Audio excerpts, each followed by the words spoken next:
invité avant di ñëw ci chroniqueur yi également.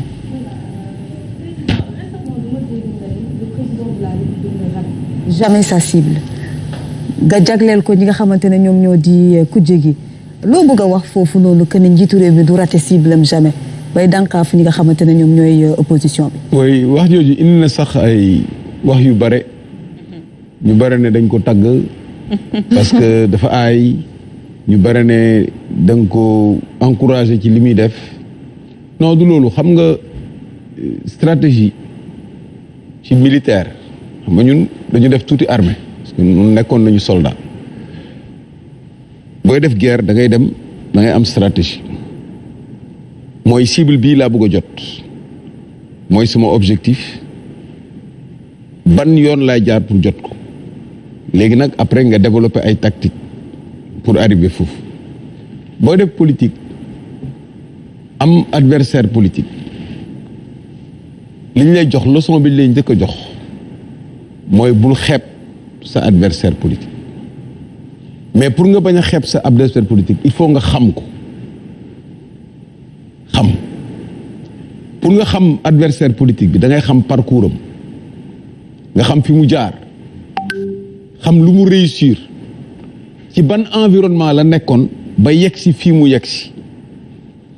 mais nit ñi dañuy gaaw a fàtte moom laa doon wax sànq Serigne Saliou ma ne nit ñi dañuy fàtte mais loolu bu Sénégal rek peuple yi en général dañuy am problème mu amnésie parce que événement yi quotidien bi daf leen di pousse ba nga xam ne duñu toog di def analyse kooku rôle intellectuel la donc boo amee un adversaire politique nga xool fi mu jaar boo gisee président Macky Sall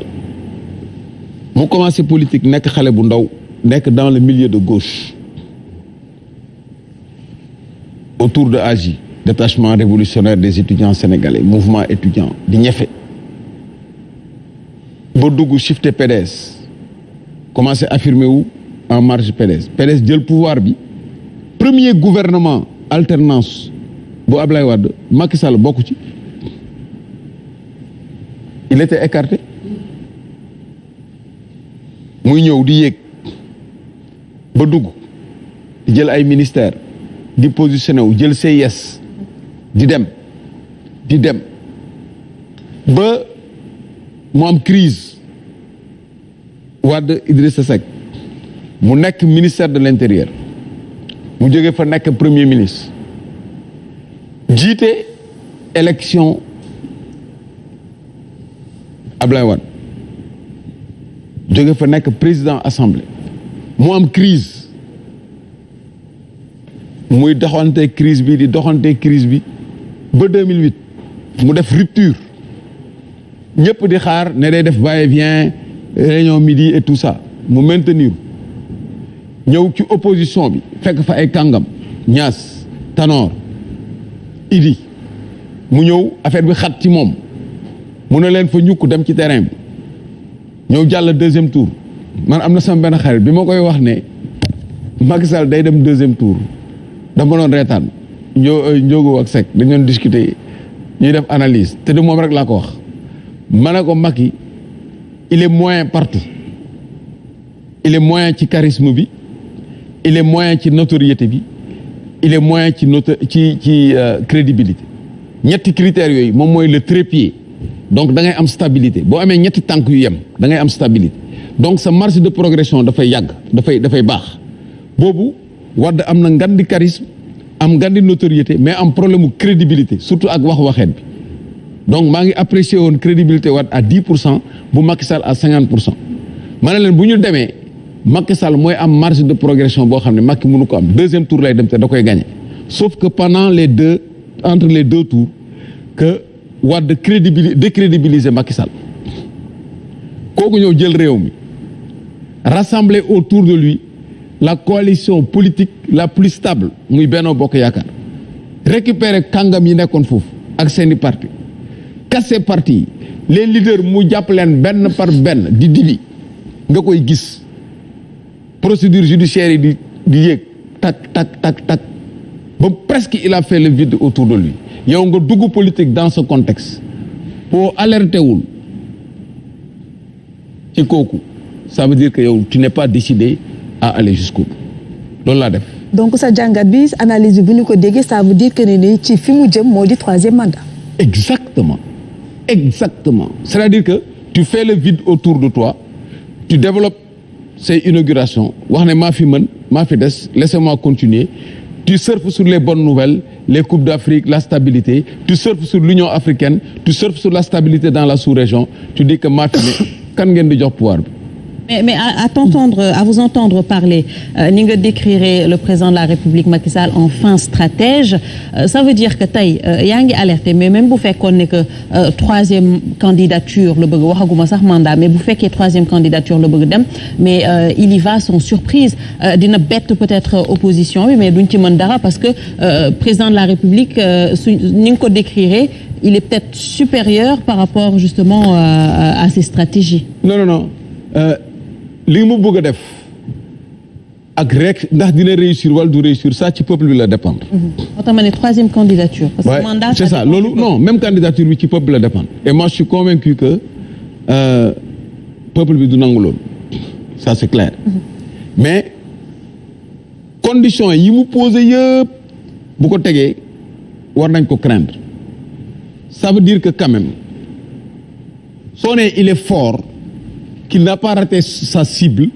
qu'il ne rate pas sa cible ça veut pas dire que da nga ko tagg pour mu encourager ci loolu au contraire da ngay wane ne nit ñi kii de ku ko fi bëgg a jëlee da ngay teel a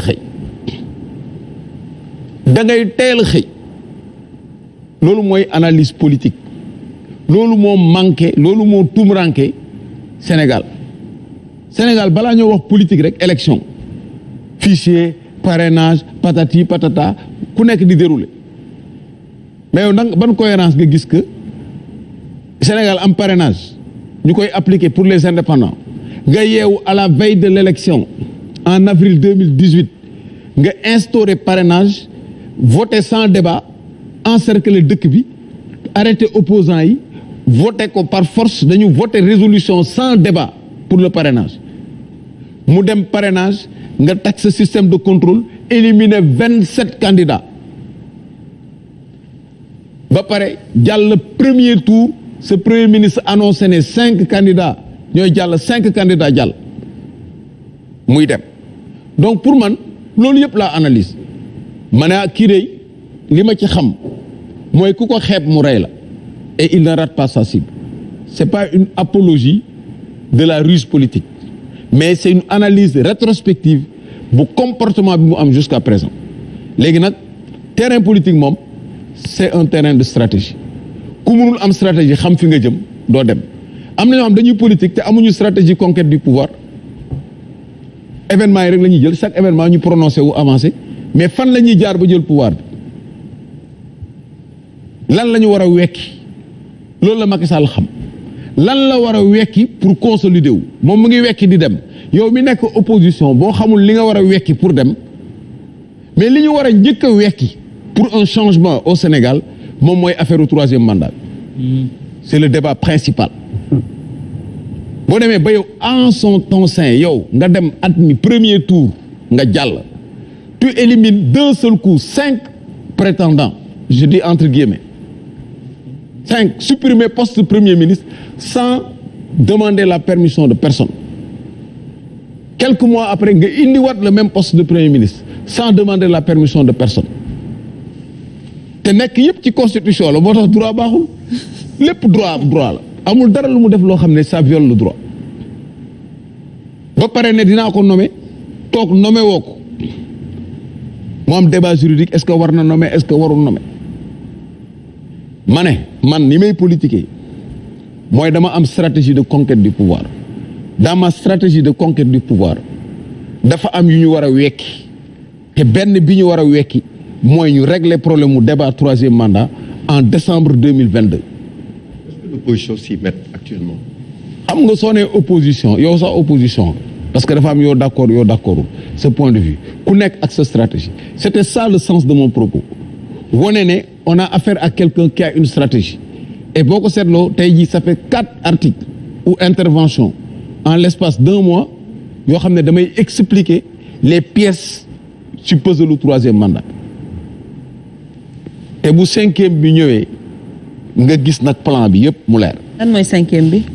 vendredi prochain incha allah. C'est ça le problème des hommes politiques. Alors. Justement on n'y va jamais jusqu'au bout on aurait besoin bëggoon nañ xam quand même 5e plan d'action bi balaa comme vous l'avez dit peut-être Macky